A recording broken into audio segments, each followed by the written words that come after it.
എടുത്തു. ഇപ്പോൾ കേസിന്റെ സ്പെഷ്യൽ പ്രോസിക്യൂട്ടർ ശ്രീ അജുകുമാർ മാധ്യമങ്ങളെ കാണുന്നുണ്ട് തത്സമയം.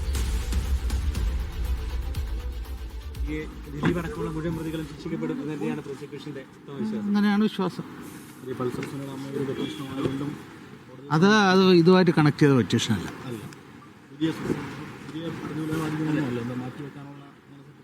ഇല്ല, അത് അവരുടെ ഒരു തുക ഒരു അതൊന്നും അടുത്തു. അത് അവരുടെ ഒരു ഫിക്സഡ് ഡെപ്പോസിറ്റ് ഇതിൽ ഫ്രീസ് ചെയ്തിട്ടുണ്ട്.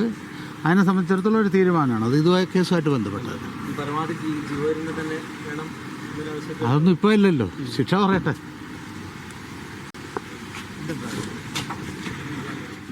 സ്പെഷ്യൽ പ്രോസിക്യൂട്ടർ അജുകുമാർ മാധ്യമങ്ങളെ കണ്ടു. അദ്ദേഹം വിധി വരട്ടെ എന്നാണ് പ്രസ്താവിച്ചിരിക്കുന്നത്. നൗഫൽ, ഇതിനകത്ത് അഡ്വക്കേറ്റ് ആശ പറഞ്ഞതുപോലെ ഗൂഢാലോചന കുറ്റമടക്കമാണ് ദിലീപിനെതിരെ ആരോപിച്ചിട്ടുള്ളത്. അപ്പോൾ അത് തെളിയിക്കുക എന്ന് വെച്ചാൽ കുറച്ച് പ്രോസിക്യൂഷനെ സംബന്ധിച്ചിടത്തോളം കഠിനമായ ഒരു വെല്ലുവിളിയാണ്. അപ്പോൾ അതിലേക്ക് എത്തിച്ചേർന്നിട്ടുണ്ടോ?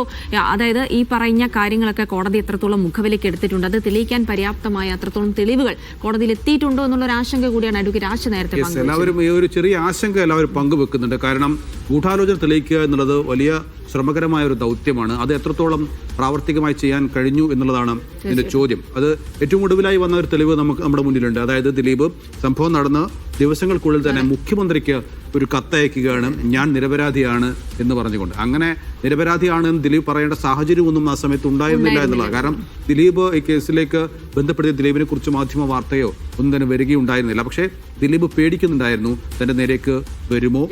താൻ ഒരു ജനപ്രിയ നായകനും എല്ലാവരും അറിയപ്പെടുന്ന ഒരാളും സ്വാധീനമുള്ള ആളും ഒക്കെ ആണല്ലോ. അപ്പോൾ സ്വാഭാവികമായും എന്താ പറയാ, ഇങ്ങനെ ഒരു കത്തയച്ചു കഴിഞ്ഞാൽ മുഖ്യമന്ത്രിയൊക്കെ വഴങ്ങും, പോലീസ് ഉദ്യോഗസ്ഥരൊക്കെ വഴങ്ങും എന്ന് തോന്നിയിട്ടാകാം ഒരുപക്ഷെ അദ്ദേഹം ആ കത്തയച്ചത്. പക്ഷെ എന്തിനായിരുന്നു ആ കത്തയച്ചത് എന്നുള്ള ചോദ്യം വളരെ പ്രസക്തമാണ്. ഗൂഢാലോചന തെളിയിക്കുന്നതിൽ ഒരു തെളിവായി ഇതും പ്രോസിക്യൂഷൻ ഹാജരാക്കിയെന്നാണ് നമ്മൾ മനസ്സിലാക്കുന്നത്.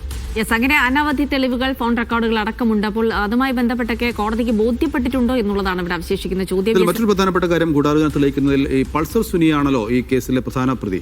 പൾസർ സുനിയുമായി ദിലീപിന് ബന്ധമുണ്ടോ ഇല്ലയോ എന്നുള്ളത് തെളിയിക്കുക എന്നുള്ളതായിരുന്നു. പൾസർ സുനിയുമായി ഒരു ബന്ധവുമില്ല എന്നുള്ളതാണ് കേസിൽ ഉടനീളം ദിലീപ് പറഞ്ഞത്. പക്ഷേ പൾസർ സുനിയുമായി ബന്ധമുണ്ട് എന്ന് തെളിയിക്കുന്ന നിരവധി തെളിവുകൾ പ്രോസിക്യൂഷന് ഹാജരാക്കാൻ കഴിഞ്ഞു. മാത്രമല്ല പൾസർ സുനി തന്നെ ദിലീപിന്റെ പേര് പറയുകയും ചെയ്തു എന്നുള്ളതാണ്. അപ്പോൾ ഇതൊക്കെ ഒരു പോസിറ്റീവായി പ്രോസിക്യൂഷൻ കാണുന്നുണ്ട്.